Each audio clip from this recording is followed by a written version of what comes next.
Greater Hyderabad Rajendranagar పరిధిలోని పుప్పాలగూడలోని శ్రీ రమాసహిత సత్యనారాయణ స్వామి ఆలయంలో వసంత పంచమి వేడుకలు ఘనంగా నిర్వహిస్తున్నారు.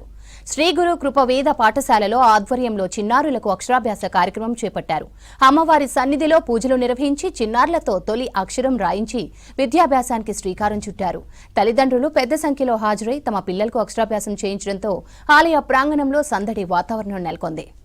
వసంత పంచమి అనేది ఈరోజు సరస్వతి దేవి పుట్టినరోజు సందర్భంగా ఈరోజు సరస్వతి దేవి పిల్లలందరికీ అభ్యాసం అందేందుకు మనకు సరస్వతి దేవి పుట్టినరోజు సందర్భంగా అక్షరాభ్యాసం జరుపుకుంటారన్నమాట.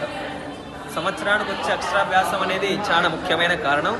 మొట్టమొదటిగా ఈరోజు పిల్లలు మనకు పలక మీద రాసే సందర్భముగా ఏదైనా ఉందంటే పిల్లలు భగవంతు స్వరూపం కాబట్టి మనం భగవంతుడికి ఏ విధంగా ధ్యానిస్తామో ఆ విధంగానే మనకు చెందుతుంది. కాబట్టి మనం మొదటిగా ఈరోజు అక్షరాభ్యాస సందర్భంగా ఉందంటే తల్లిదండ్రులు పిల్లల్ని ఒళ్ళో కూర్చోబెట్టుకొని ఈరోజు రాపీయడం అనేది చాలా ముఖ్యమైన కారణం.